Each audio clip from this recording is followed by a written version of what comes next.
এটা খুব আনন্দের কথা। আমরা মনে করি যে ভূ রাজনীতিতে এবং বর্তমান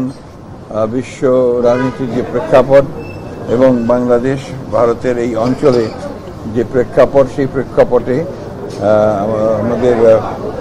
প্রধান উপদেষ্টা এবং ডক্টর ইউনূস এবং ভারতের প্রধানমন্ত্রী আপনার মোদি সাহেবের বৈঠকটা, এটা আমাদের সামনে একটা